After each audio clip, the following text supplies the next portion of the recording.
હિન્દુ ધર્મ પ્રમાણે કુલ 4 યુગ માનવામાં આવ્યા છે। એ 4 યુગ છે સતયુગ, ત્રેતાયુગ, દ્વાપરયુગ તથા કળિયુગ, જે પૈકી 3 યુગ પૂર્ણ થઈ ગયા છે અને આ ત્રણેય યુગમાં ભગવાને અલગ અલગ અવતાર પણ ધારણ કર્યા છે અને હાલના સમયમાં છેલ્લો યુગ એટલે કે કળિયુગ ચાલી રહ્યો છે। વર્ષો પહેલાંથી જ શરૂ થઈ ગયો છે અને આ યુગના અંત સાથે સૃષ્ટિનો પણ અંત થશે એવી જાણકારી આપણને આપણા પુરાણો મુજબ મળતી રહે છે। કળિયુગનો અંત થતાં પહેલાં આપણને કેટલાક લક્ષણો પણ જોવા મળી રહેલા છે એવી વાત પણ આપણને અવારનવાર સાંભળવા મળે છે।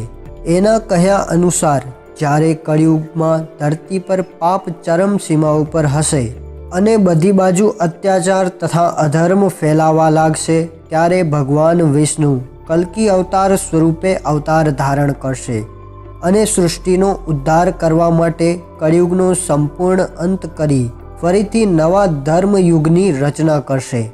તો એના સંદર્ભમાં આજના આ વિડીયોમાં 6 લક્ષણો વિશે વાત કરીશું અને એના સિવાયની કળિયુગની અમુક ભવિષ્યવાણીઓ છે એના વિશે પણ વાત કરીશું।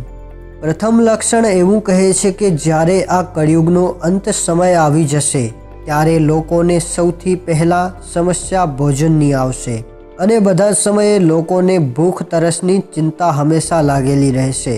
મનુષ્યના શરીરમાં વિવિધ રોગો થઈ જશે અને મનુષ્યની વધારેમાં વધારે ઉંમર 20થી 30 વર્ષ સુધી સીમિત રહી જશે।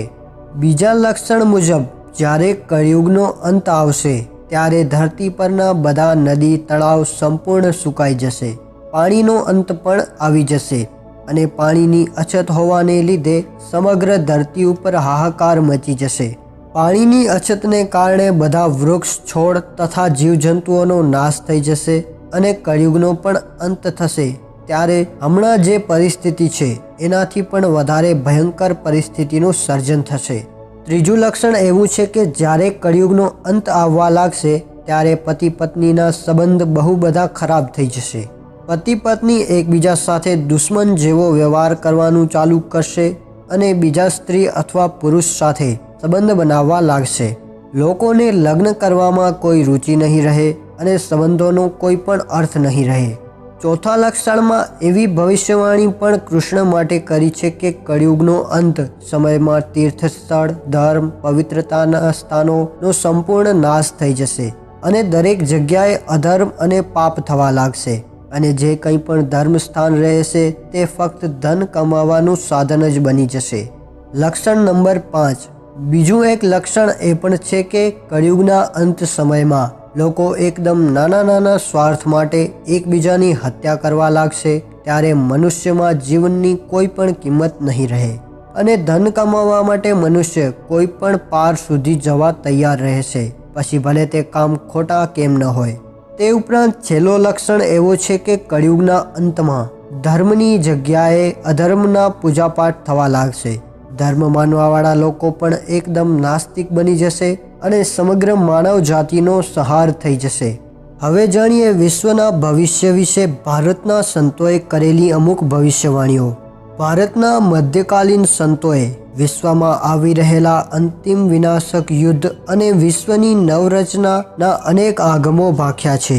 અત્યાર સુધી મધ્યકાળના સંતોની આગમવાણીઓ સુવ્યવસ્થિત રીતે ગ્રંથસ્થ થયેલી ન હતી, પરંતુ સમય જતાં તેને અમુક ગ્રંથોમાં એકત્રિત કરવામાં આવ્યા અને તેમાંથી એક પુસ્તક બનાવવામાં આવ્યું જેનું નામ રાખવામાં આવ્યું આગમવાણી। આ આગમવાણીમાં 35 જેટલા ભારતના સંતોના આગમોનો સમાવેશ કરવામાં આવ્યો છે। આ આગમોનો જો સર્વગ્રાહી અભ્યાસ કરવામાં આવે તો તેમાંથી અમુક સામાન્ય તારણો ઉદ્ભવે છે। એ તારણો આજે અમે તમને જણાવશું। વર્તમાન સમયમાં વિષમ કળીકાળ ચાલી રહ્યો છે। કળીકાળના મૂળ લક્ષણો તરીકે માનવ મૂલ્યોનો હાસ, પ્રાકૃતિક કોપ જેવા કે ભૂકંપ, વંટોળ, દરિયાઈ તોફાનો, અસહ્ય ગરમી અને પાણીની અછત વર્ણવવામાં આવ્યા છે, પરંતુ તે ઉપરાંત સમાજ અને રાજ્યોમાં કુસંપ, કુટુંબ કલહ અને વૃદ્ધોને જાકારો જેવા વિષયો પણ સ્પષ્ટ રીતે દર્શાવાયા છે।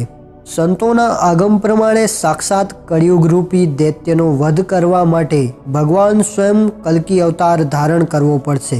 કલ્કી અવતાર અને દૈત્ય બંનેના સૈન્યમાં કરોડો સૈનિકો હશે અને તેમની વચ્ચે જે યુદ્ધ થશે એ પૃથ્વીનો વિનાશ પણ લાવી શકે છે એવા આગમો ભાંખવામાં આવ્યા છે.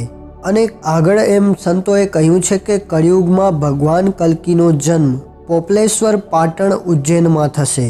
તેઓના લગ્ન જૂનાગઢમાં થશે અને દૈત્યોનો વધ કર્યા પછી કલ્કી અવતાર જગતમાં પંચોરથ યુગ એટલે કે ફરીથી સતયુગની સ્થાપના કરશે.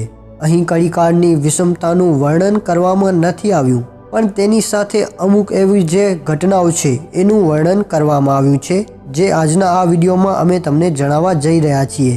સૌપ્રથમ સંતોએ જે કલ્કી ભગવાનના સૈન્યનું વર્ણન કર્યું છે એ જાણીએ. કલ્કી ભગવાનના કરોડોના સૈન્યમાં સેનાપતિઓ તરીકે પૂર્વજન્મ લઈને પાંડવો, બળીરાજા, રાજા હરિશ્ચંદ્ર, સત્તાધારના સંત, 64 જોગણીઓ, 72 યક્ષ અને સંત રોહિદાસ જેવા અનેક મહાપુરુષો હશે. અને એક વિદેશીએ કરેલી ભવિષ્યવાણી જોઈએ, નોસ્ટ્રેડોમસ જેનું નામ છે. નોસ્ટ્રાડોમસની ભવિષ્યવાણી પ્રમાણે નેપોલિયન, હિટલર પછી જે ત્રીજો દૈત્ય આવશે જે ચીન દેશનો હશે. અન્ય સંતોએ પણ આ દૈત્ય ભારતની ઉત્તરે એટલે કે ચીનથી આવશે એવા આગમો ભાંખ્યા છે. હવે જાણીએ ભગવાન કલ્કી અને દૈત્ય કલિયુગ વચ્ચેનો મહાસંગ્રામ અને તેનો સમય. આ મહાસંગ્રામનું ચોક્કસ વર્ષ અન્ય સંતો જેટલું સ્પષ્ટ દર્શાવવામાં નથી આવ્યું, પરંતુ કહેવામાં આવે છે કે ભગવાન કલ્કી અને કળિયુગ વચ્ચેનું યુદ્ધ ઈસવીસન 2067માં શરૂ થશે અને ઈસવીસન 2075માં દૈત્યના વધ સાથે સંપન્ન થશે. આ મહાયુદ્ધમાં 50 કરોડ સૈનિકો અને 52 દૈત્યોનું મરણ શરણ થશે. પૃથ્વી પર માંસનો વિલુપ્ત કીચડ પથરાશે. આ રીતે શત્રુ સૈન્યને રક્ષણ ક્ષેત્રમાં મારીને સ્વયં પ્રભુ કળિંગ દૈત્યનો વધ કરી નાખશે. દેવદાનવોનો આ મહાસંગ્રામ ઉજ્જૈનમાં થશે. આક્રમણને કારણે પૃથ્વીનું વાતાવરણ ધૂંધળું થઈ જશે. લાખો શસ્ત્રો ટકરાશે. કલ્કીનું સુદર્શન ચક્ર ચારે દિશા અને 14 ભવનમાં ફરી અને પાપીઓને નેસ્ત નાબૂદ કરશે. હવે કલ્કી ભગવાનના લગ્ન વિશે જાણીએ.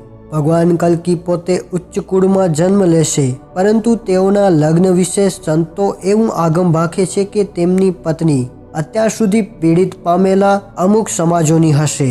આ પછી ભારતમાં જ્ઞાતિ પ્રથાનો અંત આવશે. એના સિવાય કલ્કી ભગવાન દિલ્હીથી ગુજરાત આવશે. તેઓ રમણીય કાંકરિયા તળાવે 70,000 છોકરા છોકરીઓને પોતાનો વેશ પહેરાવી અને નવું સંસ્કરણ કરશે. આ સમયે બધા દેવી દેવતાઓ અને મહાપુરુષોનો મેળો ઉજ્જૈનમાં ભરાશે. પૃથ્વીની ધરી બદલાઈ જશે. 27 નક્ષત્રોને બદલે 36 નક્ષત્ર સ્થાપિત થશે અને તેથી 19 દિવસની અને 1 વર્ષ 15 માસનું થઈ જશે. ભારતીય ઉપખંડમાં નીચેના સ્થળોએ અખંડ ઈશ્વર જ્યોતિ પણ પ્રકાશશે.